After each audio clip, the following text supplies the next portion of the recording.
That's the sound of the 1951 Ford Victoria Hot Rod, fully restored and donated from the private collection of A.J. Hires. It's the 2017 Win the Classic Ford Car Raffle to support Helping Seniors of Brevard. You have to see this car. I'm Kerry Fink, and I'm inviting you to visit helpingseniors.brevard.org for full information on this exciting car raffle. That's helpingseniors.brevard.org. Stay tuned for more info on the Talk to Me radio network. We're glad that WMEL cares about the space and Treasure Coast. It's the Talk to Me Network on AM 1510, FM 99.9, 94.7, and 100.7. The views expressed on the following program are those of the hosts, callers, and guests, and are not necessarily those of WMEL staff, management, or advertisers. This is Joe Steckler, folks, your host for Helping Seniors, the radio arm of Helping Seniors of Brevard.org. Kay is going to be my guest today, Kay Kaiser, our information specialist. And I'll just remind everybody, the phone number over at the office to reach her at the office is 473-7770. That's 321-473-7770. And really the purpose of our organization is to educate, inform, and connect seniors to resources. And, you know, you got to walk the line as a nonprofit, whether or not you lobby or not. You can't lobby. Nonprofits are not supposed to lobby. And there was a recent column in the paper about how talked about nonprofits doing lobbying. If we don't have our lobbyists in Tallahassee, we don't get our funds. That's a lot of bunk, folks, because if you break the law and have a lobbyist work for you, you're breaking the law and you violate your nonprofit status. So all these people who put stuff in the newspaper about what you can do and what you can't do, you got to understand what it is that they're saying and what is really accurate and what's not accurate. It's just like a lot of people don't understand why I talk so much about seniors and rights of seniors and helping seniors and all the things that we do here at Helping Seniors. Nobody has to help us. You don't have to do that if you don't want to. But we hope and we pray that what we do is going to be good enough to warrant your support of our organization. So we can have all the columns, all the articles in Florida Today and all the other press about how bad nonprofits are, how they waste, inefficient management, and everything else. Yes. There are those that are inefficient. There are those that waste money. There are those that take your money that don't use it for what they say they're going to do. And that's why it's your responsibility to know what it is that you're going to go after and support.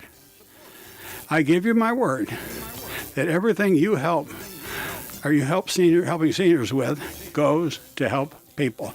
When I say goes to help people, it helps us print our newsletter. It helps us do our television work. It helps us do our radio work. It helps us pay for our information specialists. I don't take any pay. I never have.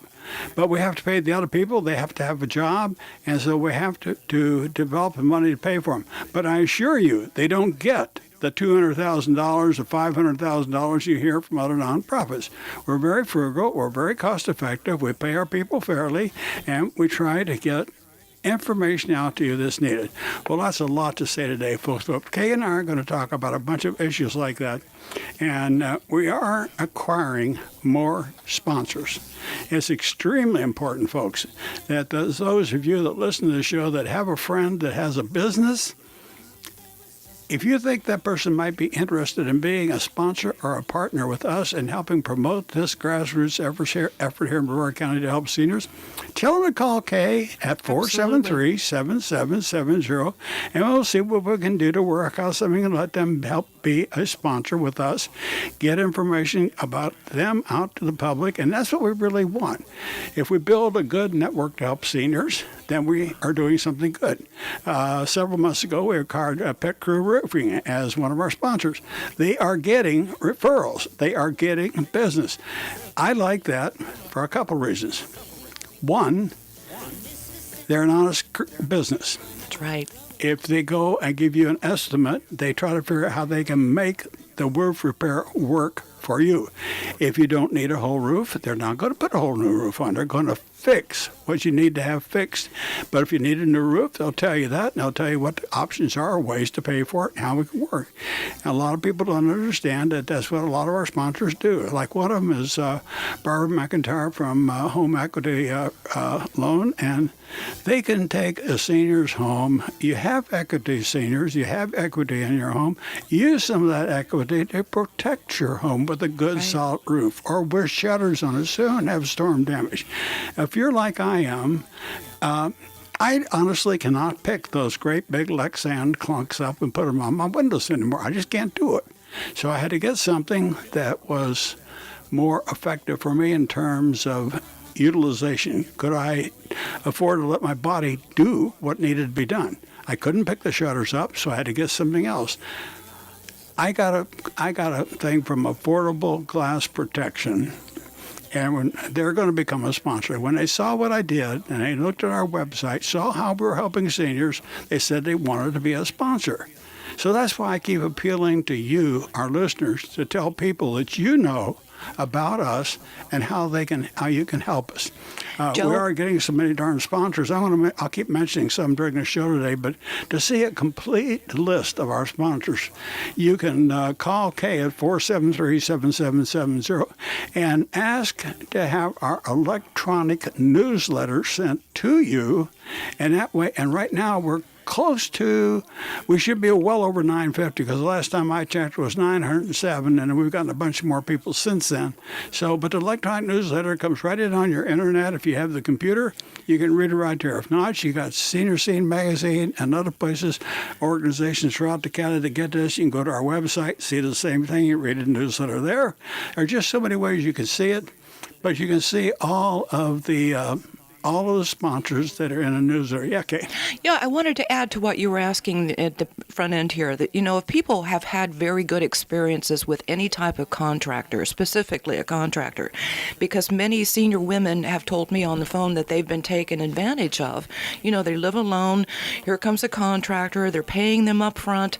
They don't finish their job. So if you've got a good referral that's trustworthy and it's going to treat a senior fairly, I want to know about it. Please give me a call at the office, 473-7770, because our partners, our sponsors are just that, Joe, in the fact that they are trustworthy.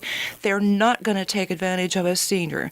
I know when I refer a caller to any one of them, I know and I have great confidence that they're going to be treated right, because I follow up with those callers, or they call me back and say, oh my gosh, I just saved half of what I would have cost, for going elsewhere, looking through a former Yellow Page in that respect. So it's important, because word of mouth, if you've had a great experience, let us know. We want to spread the right type of businesses out there to help our seniors in Brevard County. And along with what Kay said about contractors, folks, be very, very leery about a contractor that asks you for the full upfront price before the work is done. Right.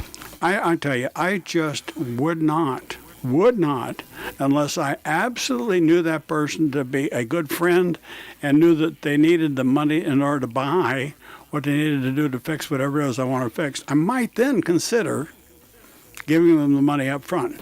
But outside of that, I wouldn't do it, and I doubt many of you know the people that you're asking to do the repairs for you. So be doggone careful, because over the years I've been doing this radio show, I've had more of my friends call me and tell me they got bitten in the rear end by some contractor that proclaimed he was going to fix a roof after a hurricane thing. And they said, gee, I got to pay for a room and all this stuff coming over here, so I need to get the money up front. And like a fool, this one good friend of mine paid the upfront cost. It took him a long time to admit to me that he got taken that way. Yeah. And, I've had a lot of callers call me to tell me that exact same thing. These contractors especially come in after a major storm or something with Matthew, et cetera. And they just see the writing on the wall. Hey, perfect time. Yep. Let's see. We're not going to have them go out for bid. We can take care of this job now. And they do a minimal amount of work, and they'll leave town. Okay, I see we got a caller, Kay. Is this Dorothy? Yes, it is. Hi, Dorothy. Go out. Let Kay, you talk to Dorothy. Go ahead. Hi there. How are you today? Hi, Miss Kay. How's it going, girl? Oh, we're doing great. And hey, I appreciate you calling in the show today. We don't get too many call-ins here, but I think that, I was looking back when I spoke to you the other day, and I think to remind you this morning the fact that we go back to your first call came in December of 2014. Can you believe that? We go back away, don't we? We sure do. And Dorothy, I know that you have your voice as the first voice when people go to helpingseniorsofbrevard.org and they click on that arrow. You've agreed to have your voice used so you can share with people what your thoughts are about seniors in Brevard County. So let me give it back to you and ask you about, what's been some of your experiences in working with Helping Seniors of Brevard, maybe versus some of the other organizations you've had experience with? Well, first of all, they return calls to people who are needing the help. Okay. It might, sometimes depending on what the problem is, it might take a while to get there, but they do return the calls. And that, to the people that I've spoken with, it's very important because it's easy. Most people just shove you to the back, and you're never heard from again. And that's wrong. They're anxiously sitting there waiting because they need help so desperately in some cases. Absolutely. Sometimes they don't ever get it. Or I've gotten calls too, Dorothy, where people have gotten so doggone frustrated and trying to get through to an organization and they're being put on hold forever. And they finally just give up. And that's wrong, it really is, because I know that at least on Helping Seniors of Brevard, what we have a system. If I'm on the other line and someone leaves a voice message, that not only goes on my computer, it goes on Joe Steckler's computer, it goes on Carrie Fink's computer. So calls occasionally come in the evening and or weekend, and I do my best to even acknowledge them to let them know that we're here and that we receive their calls. So it's always backed up, and I pride myself in calling back our callers. And Dorothy, let me ask you a question. Yes, sir. I've talked to you many, many times, and you've had some valid thoughts on certain organizations, and I don't want you to name any organization. That's not what I want. But what I want from you is if you can explain to the other listeners why it is that you feel that Kay has been able to help you. And I don't know, I know that some of the problems we were helping you with, but were we able to help you with all the things that you called about or not? Do you remember? Yes, sir. You have been. And if you haven't been, I get the, maybe Kay and I mostly discuss this, whatever the problem may be, and we'll try one thing after another until we find something that fits. I'm not afraid to ask questions. A lot of our senior citizens are. That's true. And we've got connections all the way to Tallahassee, I believe I even shared with you at one point, too. That's right. Yep. We do. And I will go to Tallahassee if I have to. Okay, good. But you believe that the organization has got its roots well enough established so that if you make a call to us, that we can at least get you pointed in the right direction for help. Yes. Yes. And I think that's what's important, Dorothy. I do too. A lot of people aren't aware, that they have certain avenues that they can turn to. If one organization turns them down or never comes back to them, right? Yep. If I know about it, I'll call them and tell them. Call this place. Well, make sure you tell other people about us too. I do. Yes, she does. I am a big advocate for you and Kay. Thank you, Dorothy. I've had nothing but good things. Hey, Dorothy, and I have to add, although I've never met you in person, we now have even what I consider a comradeship, Yeah.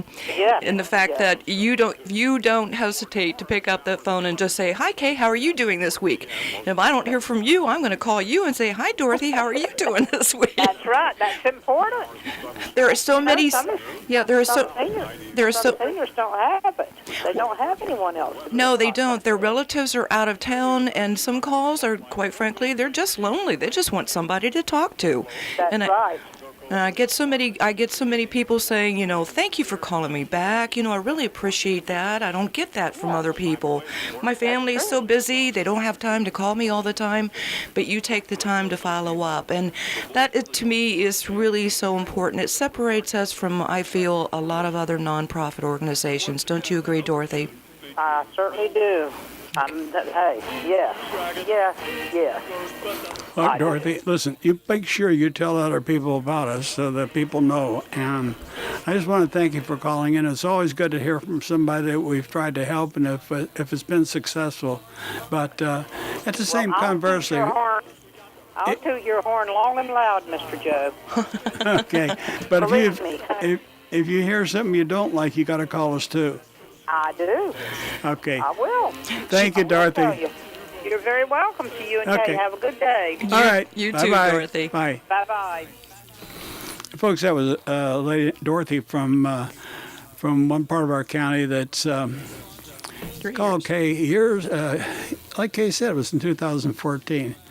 But she had some valid comments. They weren't complaints. They were comments about what people that were being funded to do something weren't doing. And that's another part of the problem that we read about in the paper. And we get these letters to the editors. I'm sure a lot of you people read the letters to the editor. And there's been an awful lot in the paper recently about Palm Bay and the city council. And,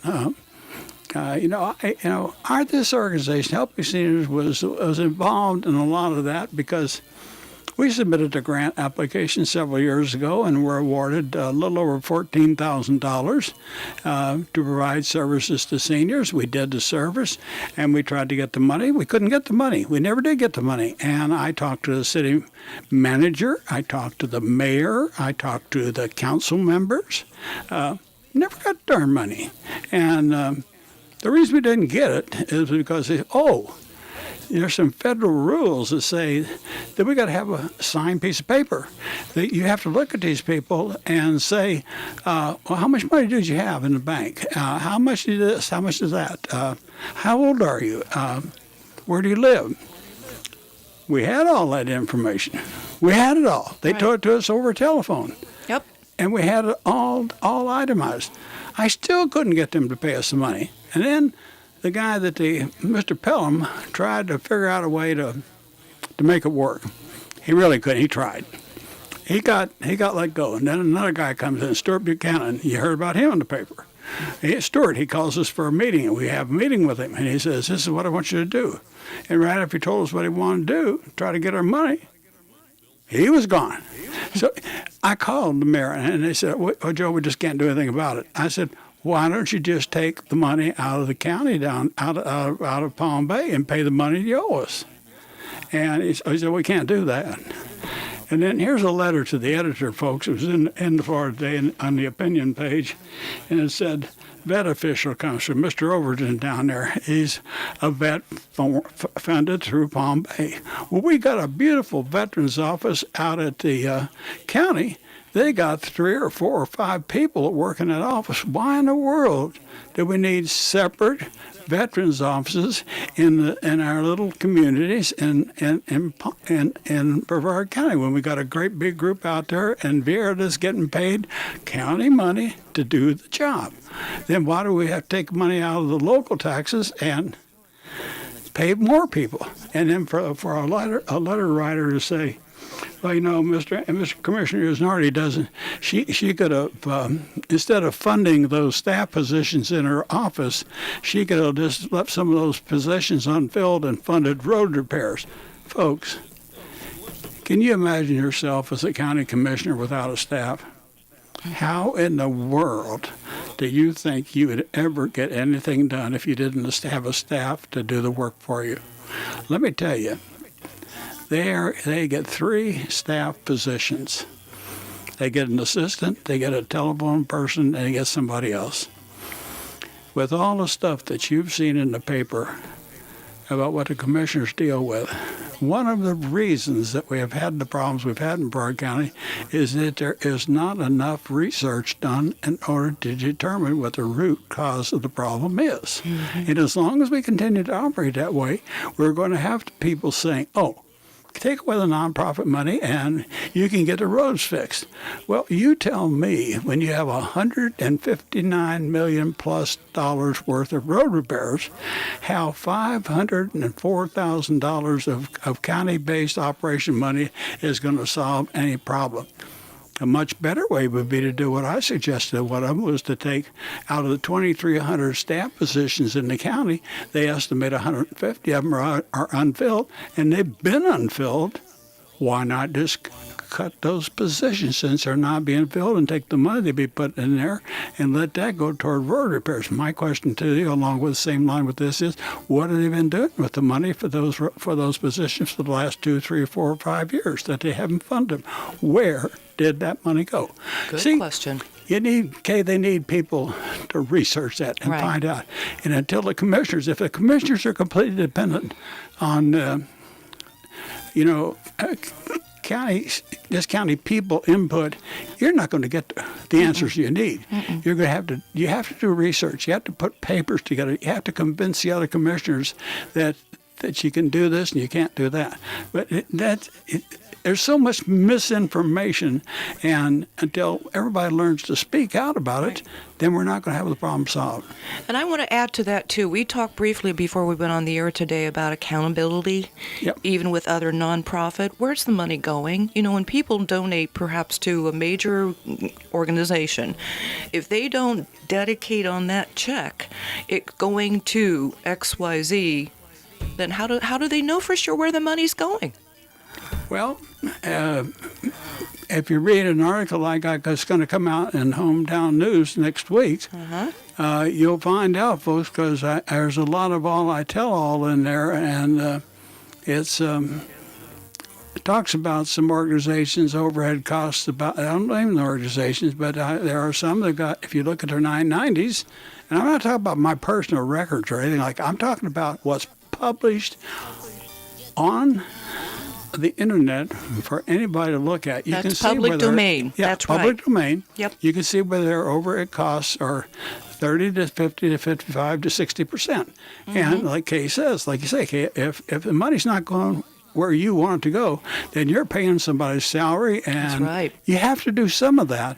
But there's got to be a limit. The same thing locally as with the federal government. Look how much we are all upset with what's going on at the federal level, at the national level. Absolutely. We don't think about what's going on at our local level. Yeah, that's right. In a few seconds we got left, do you know offhand now how many people we've helped since you first took the job? Well, I would say roughly over 1,600. However, that's not accounting to even before we opened that first office. So you've talked to, I'm sure, at least 1,000, 1,500 as well. I know. Okay, look, we're out of time. Yep. But we're going to take a mid-show break. We'll come back on the other side, and we will get into some of the questions we want to talk. We want to talk about the car raffle. We want to talk about building local support, and talk a little bit more about VA help. So stay with us, folks. That's the sound of the 1951 Ford Victoria Hot Rod, fully restored and donated from the private collection of A.J. Hires. It's the 2017 Win the Classic Ford Car Raffle to support Helping Seniors of Brevard. You have to see this car. I'm Kerry Fink, and I'm inviting you to visit helpingseniorsofbrevard.org for full information on this exciting car raffle. That's helpingseniorsofbrevard.org. Stay tuned for more info on the Talk to Me radio network. We're glad that WMEL cares about the space and Treasure Coast. This is Joe Steckler, folks. You're back live for the second half of the Helping Seniors shows for this Thursday afternoon on the 1st of June, 2017. I started saying 19something. Way past that, isn't it? Yes, Yep, indeed. we're way past that. But And we're I'd all, like for it to be 19-something. Yeah, and we're all getting older, too. I'd like to go back in time a little bit. I keep telling everybody, old Ponce really failed us when he discovered Florida years ago. He never did find that fountain of youth. That's right. I wish somebody'd still look for it. I keep looking for it. Folks, when Kate called me, she called me a couple of days ago. I said, what do you want to do for the radio show this week, Joe? Because the panelist, Bill Johnson, would normally be there. He's on a court case today, so Kay and I are covering for what Bill and I would normally have talked about. But we can always find things for Kay and I to talk about on the show, because there's so darn many things that go on in Brevard County that you all don't know about. And it's just like almost all federal grants, folks, have a part in there where they call outreach. And what that means is that the grant recipients of federal dollars are supposed to reach out to the communities and tell them about the services that they provide through those monies that they're given. And let me tell you, very, very few, in fact almost zero, of the recipients of those federal dollars reach out and tell people through the public media about what it is that they do and how they can provide services. Most of them keep it a big, deep, dark secret. Mm-hmm. And one of the reasons for that is because all the dollars they have to invest in outreach, meaning to tell you about what they do, it means that they've got less to spend on what they want to spend it for. See, this is what gives nonprofits a bad name. You support them through your charitable donations, meaning I want you to do something to help people. And if you don't know what it is they're doing with that money, or if they do something you don't want them to do, the only recourse you have to correct that situation is not give to them in the future. Well, at the same time, if it costs somebody 30% or 40% of $1 million, just if it costs 30% of that million to raise the million to provide help to somebody, is it right that my overhead's going to be $300,000 out of $1 million? I'm just using an example now, folks. Right. But I can quickly cross that to other operations here in Brevard County that do exactly that same thing. That's not the purpose of what I'm talking about. The purpose of what I'm talking about is for you to be more aware of where your dollars are being spent, because Kay commented on that in the first part of the show. Mm-hmm. Generally speaking, not always, but generally speaking, there are enough good people out there, along with what the federal government does give, and what the state gives, and what we develop on a local level, that can take care of the nonprofit organizations that do what they say they're going to do, and they're really something to help people. It's nice to have, I'll just say, an organization that helps children, and it's nice that they give them a ball cap. But is a ball cap equal to giving them a good meal that's nutritious? Or is it comparable to giving them a roof over their head? Right. I don't think so. I agree. And that's some of the problems we find. We get calls from people. I remember one time I got a call from a family that was living in Wickham Park. We'd had one of our big floods there, and we sent some people over, and we found mother and father and 4 children living in a flooded-out tent. Well, we found shelter for them, and we took care of those people. And, they didn't get in the newspapers. We're supposed to get in the newspaper. We wanted to help them. But there's so many stories out there that I could tell you about what good nonprofits do with their money to help people, that you would be willing to help them. It just, when people get on the subject of taxes, Kay, they just shudder when somebody talks about a tax increase. Right. Well, here you and I are in the business of trying to help people, and the people in Florida, our governor did not take the Medicaid increase money from the federal government because he thought we would, quote, become dependent on it in the future. Well, we're already dependent on it. That's We've right. got, and so instead of having just 52,000 people on a Medicaid waiting list, we now have 64,000 people on a Medicaid waiting list. And it's only going to increase. It's just increasing. Yeah. That's right. And you made a comment about that earlier, too, regarding the fact that how can you take away from someone that benefit for Medicaid, and now all of a sudden it's being diminished. And another thing I want to comment too, in the fact that you talk about the family with 4 and all that. I've had over the years many numerous calls regarding seniors who simply are on such a limited income, and I'm talking $600, $700, $800 a month, and yet they need medications. So what do? They can't afford their medications because they need to have nutrition to live. In other words, a meal. Right. So they're doing away with that, and if we account for what is going to be Brevard County's future, it is only going to increase with the baby boomers now coming into the scene more. The AARP, it's 1 out of every 2. That all is going to be increasing. So what do these people do? I mentioned to you, Joe Steckler, the fact that the number 1 need right now in our county is affordable housing. How do these people, and there's long waiting lists to get in, and so it's a real problem, and yet we need to make people more aware of what helping seniors is doing, because we know we have got a whole list here. And I encourage my callers, I tell them up front, expect a waiting list.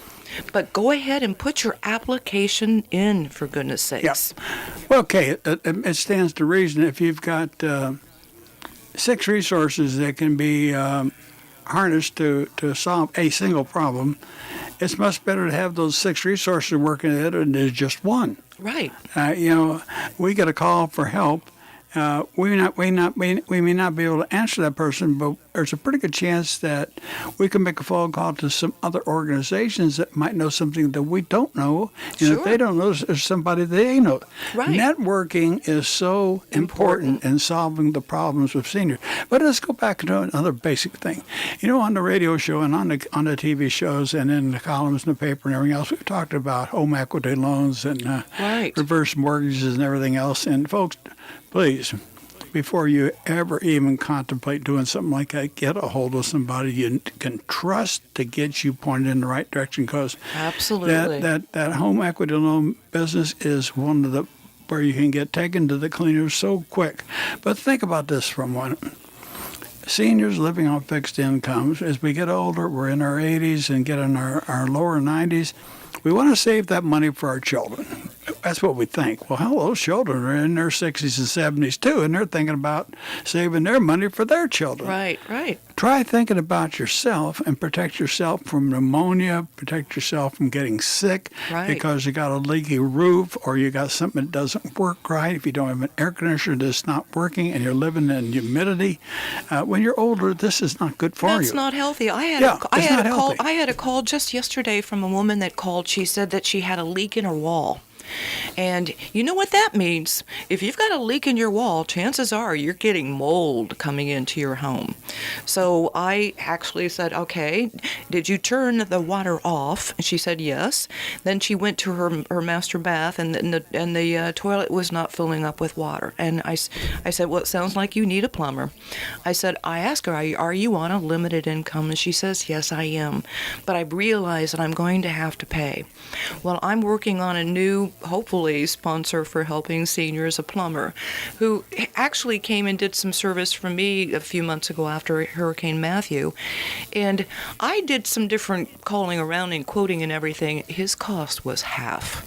So we find people like this, and then going back to what you said at the very front end of the show, Joe, was the fact if somebody's had a great experience with a contractor or a business that are trustworthy and not taking advantage of seniors, we certainly want to take care of, want to have them contact us, because that's what we're looking for.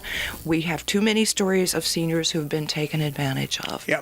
Well, it's foolish, Kay, for a senior citizen to short themselves in their care area, especially in terms of whether or not their homes are secure and the roofs are sound and everything else. It's kind of it's a foolish hoarding of funds to think that you're saving money for somebody while your house is deteriorating about you. And you're living in an unhealthy situation. That's exactly right.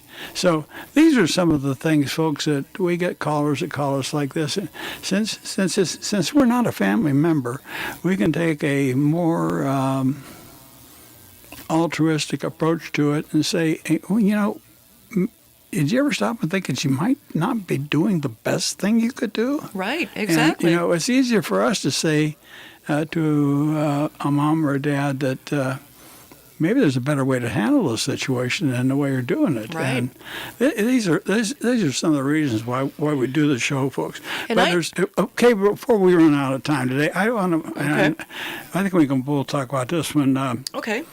One of the things, folks, I've always told you that we don't ever operate on a big budget, but we do have a budget, and our objective is to raise $100,000, which would be roughly 50% of our program cost, because I don't take anything, and we can do this. But half the program is going to be paid for by our sponsors and things like that, and we're roughly in the $65,000 mark now on our $100,000 thermometer. But the other part of that equation is we have a lot of small grants and donors and all that money will help. But we have two big things. One is a fundraiser and one is this sponsor thing. The fundraiser this year is a 1951 Ford Victoria hot rod that A.J. Hires gave us. Plum free, free, no cost, no charge. Excuse me, nothing. He just gave it to us, and he said, Joe, what I want you to do is take this car and raise money for helping seniors, and I'll do what I can to help you. And the car can be seen on our website, helpingseniors.brevard.org. We're in the process now of putting together our first mail out to people that have bought tickets on the Jaguar or other donors. So we're mailing them 5 tickets. For 5 tickets, we ask a $100 donation. A lot of people are $100 donors, and they become part of our $100 club, which we're trying to get. If we have 1,000 $100 donors a year, that's the other $100,000 we need to operate. So, if you believe that we are truly helping seniors and you believe in what we do, then I would ask that you go to our website or call Kay at 473-7770 and say that you would like to donate for some tickets. We'll mail them to you. You can send it back and return mail envelope. We give it to you. But it's a beautiful car, and the interior of the car is gold and black. Awesome. And it's really, and if you remember back in the 50s, folks, we had those cars we hear drive down the street. It was so hard to read the house numbers on the house. All the house numbers in those days were on the house itself. Right. And these cars each had a spotlight on the right and the left-hand side, one for the driver, one for the passenger. And this car's got 2 gorgeous chrome spotlights on it, and you can take that thing and you can shine it up on the porch, and it's just like you see in the old movies where it was the Car 54. Where are you? Car 54, that's right. Muldoon Good we date ourselves, yeah. But old Muldoon would say, he'd say, get that light up there and let's see what the number is. Right. And this is what the police used to do. They'd shine the light up on the porch. But what do you think about the car, Kay? You were thinking, Joe, about Tootie and Muldoon. What's that? It was Tootie and Muldoon. Trudy and Muldoon? Oh, yeah. It was yeah. Car 54. Okay, all right. Yeah, Car 54, where are you? Where are you? Yeah. Where are you? That's right. Very good, Gary. Well, I've seen the pictures of it. I have yet to see it in person. But one thing I might add about this car, if I'm not mistaken, correct me, because if somebody just buys $25 ticket, one ticket, that gets them an entrance into the American Muscle Museum, which is not open to the public, from what I understand. So It's not. It's true. So they're going to have an opportunity to see all these muscle cars just for even buying a ticket, helping helping seniors at Brevard? Well, the raffle itself, folks, is going to be held on the 10th of February in 2017 or 18, and it will be at the American Muscle Car Museum over on Sarno Road. And Mark Pyloff, the owner of the museum, only opens the museum for special events, and most of it is to help nonprofits. He has over $32 million worth of muscle cars stored there. I think there's something like 254 or something like that cars. He's got every car you can think of. Wow. I was privileged to take a tour of the museum, and I've seen a lot of the cars, and they're absolutely gorgeous, and they're a sight to see. But we'll have our car there for that. We'll have food, and we'll have beer and wine, and we'll have some kind of entertainment. We might have a small 5 or 6 item auction, because we hope that Sheriff Wayne Ivey will be our MC, and he always manages to get a few shekels out of the crowd to help pay for expenses. But it's all in good fun, and we try to raise money to help other people. And that's the bottom line. Yep. You will be helping the nonprofit. We're a 501c3 nonprofit organization to continue doing what we're doing, educating people via radio as we're on today, television, our print material, and then being able to have a caller call and obtain valuable resources. So it is a complete circle that we are committed to help people understand more what's available to them. And you'll see in the June issue of Senior Scene magazine, I wrote an article. For some time I haven't written an article, and I encourage people to pick up the phone. Don't be afraid. We're here to help. That's what we do. Well, you just mentioned something, Kathy. I was amazed here a couple months ago. I picked up something, and I saw we had 907 subscribers to our electronic newsletter, and it's well over 970 now, closing on 1,000, and you can call the office and ask to be put on our electronic mail out list. Yeah. We don't call people. You're not gonna, like, I got some outfit called Dial America that calls us 3 or 4 times a day to solicit money. We don't do that. We don't. Nope. We don't make local phone calls to solicit money. The only thing we do with that electronic newsletter is get you information, and you might just on a whim try it and see what you learn from it, because this issue has a beautiful. In fact, Mr. Jackson of the Affordable Glass place told me yesterday, and that's the company I'm getting my shutters from. He said that he has seen Senior Scene magazine. He recognized the yellow edge pages, but he didn't realize until I told him that was our newsletter. And so he was very impressed by what he had read in there. And I said, if you're a sponsor, then you get a column in a newsletter that helps you explain what you can do to help protect people. Right. And I didn't realize that there are so many things that, you think if you buy one thing and put it up and leave it up, and some of this stuff deteriorates over 5 years, and a lot of people have bought this stuff, and some of these products we're buying, they don't last, and we don't know that. We're not told that. So I just caution everybody that's gotten hurricane damage protection in the last 10 years to take a look at what you have to find out if it's still meets the wind resistance requirements. Your aluminum shutters or whatever it is that you put on, those are not going to change. But some of this Lexan and some of the other stuff, the elements do affect it, and it may not be as resilient or strong as you thought. It would be a terrible thing, wouldn't it, folks, for you to put that stuff up and think it was going to protect you through a storm and have it not do it. Absolutely. Yep. But Kay, what are some of the other kind of calls that people call you about? Well, interestingly enough, I had a call earlier before I started over here to the radio station today from a man that was 54 years old. He's on disability. He has COPD. He's looking for transportation. He has to walk 1.5 miles to get to the grocery store.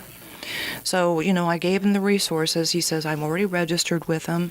I've already checked with this one. I've already checked with this one. And I said, well, now we got maybe a problem. Unless you can maybe do, chances are it actually came down to maybe calling Uber or signing up with Uber, because he's not that far away. He doesn't have to pay a 20 or a 2-hour minimum.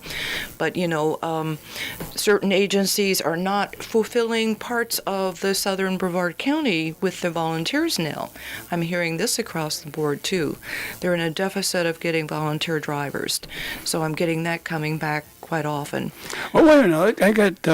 We've got a gentleman we know quite well who has macular degeneration. He still walks, but he can't shop. And he does his shopping at Walmart, his grocery shopping at Walmart. And the bus, or the I don't know if it's SCAT or what it is, it picks him up. He schedules it a week ahead of time, and he gets 2 hours to shop, and they pick him up at the store and then take him back home. He's done this. This caller told me he's done that many times. He's done that? Yep. So he's gone through all the resources. What's the problem with that? Why doesn't he use them?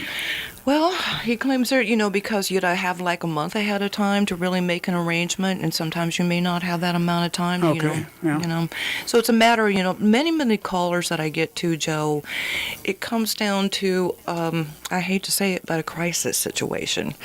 And it's, you talk so many times on your television and your articles and radio and so forth about the importance of planning. I always say, I ask the question, what if? Think about, what if? What are you going to do? Don't wait until the last minute. I get many calls asking about, well, I just got notice I got to be out of this apartment by the end of the month. I said, when did you get your written notice? And they said 60 days ago. And I said, why did you wait so long? I don't know. So it's really, they just people don't seem to think things will ahead. go away if they just ignore it. It will not. That's right. Problems ignored just become more magnified and don't wait. Yeah, you can't Plan. wait. You have to solve the problem now. That's right. Well, we're out of time, but I want to thank you, Kay, for doing the show with me today, and I hope we've helped you listeners understand some of what Kay and I go through with. Please do read Senior Scene Magazine. Go to our website, helpingseniors.org. Take a look at that car and take a look at our newsletter. If you have a question, call Kay at 473-7770. Thank you. See you next week.